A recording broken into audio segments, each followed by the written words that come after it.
नमस्कार शेतकरी बंधूंनो, आज आपण अकोट तालुक्यातील आसेगाव बाजार या गावी आहोत आणि आमच्या सोबत आहेत नुजीविडू सीडचे सुबीज किसान मित्र श्री राहुल दादा पातळे यांच्या या विजेता कापूस वाणाच्या शेतावरती आम्ही सध्या उभे आहोत. दादा नमस्कार. नमस्कार. दादा काय म्हणाल विजेता कापूस वाणाबद्दल? विजेताबद्दल म्हटलं तर असं समजा की आमची चिंता मिटली, बियाण्याच्या बाबतीतली आमची चिंता मिटली.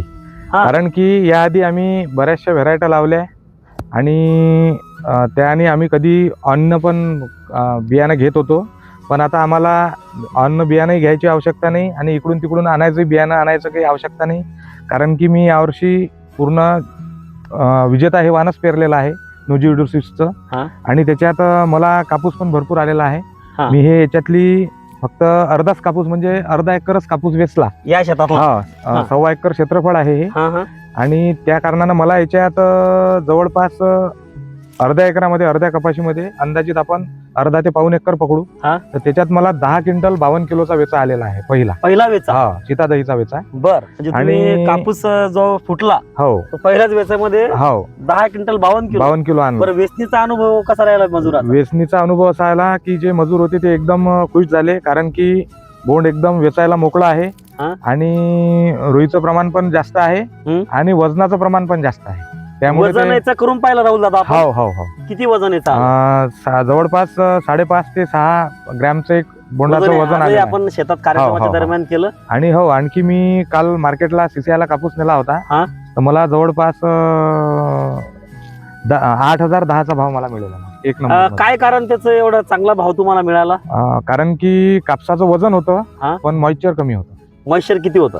8%. 8%. आणि याचा जिनिंग आउट म्हणजे रुईचा उतारा किती निघाला? रुईचा उतारा 38 समथिंग निघाला. 38च्या पुढे रुईचा उतारा मिळाला. त्यामुळे याला बाजार भाव पण चांगला आहे. आणि रस शोषक किडी आणि रोगाच्या प्रती कसा वाटला? अजूनही हिरवी कपाशी आहे, बघून घ्या तुम्ही. कारण की मी पण दुसऱ्या व्हेरायट्या लावल्या आहेत एका शेतात, पण त्यातला अनुभव असा आहे की कपाशी पूर्ण पिवळी पडलेली आहे आणि त्याचा माल पण थांबलेला आहे, शेंडा पण थांबलेला आहे. पण याची क्वालिटी टिकून आहे, रस शोषक किडही नाही आहे आणि हे शेंड्यावर माल चालू आहे. माल चालूच आहे अजून.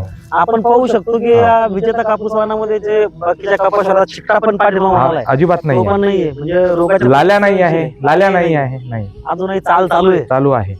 बरं, काय वाटतं राहुल दादा, एकरी किती उत्पादन यायची अपेक्षा आहे? मला 15च्या वर उत्पादन येईल असं अपेक्षा आहे. आणि होईलही, कारण की जेवढे बोंड सध्या सरासरी तयार आहेत आणि तयार पण सुरू आहे माल आहे ना. फुल पातवणार अजूनही आहे आणि अजून वेळही भरपूर आहे, कारण की सध्या डिसेंबर सुरुवातच आहे. त्याच्यामुळे या एका महिन्यात भरपूर माल आणखी पण कव्हर होईल.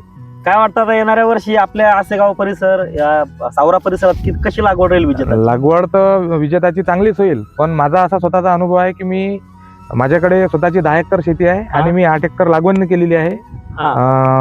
म्हणजे वडाळी सटवाईच्या शिवारात अकोटच्या तिकडून. तर मी त्याच्यात जवळपास 15 एकर क्षेत्रफळ मी विजेताचं टाकणार आहे. येणाऱ्या वर्षी. चला, धन्यवाद राहुल. धन्यवाद शेतकरी मित्रांनो. तर बघा, विजेता कापूस वाण राहुल दादांनी लावलाय. अतिशय समाधानी आहेत.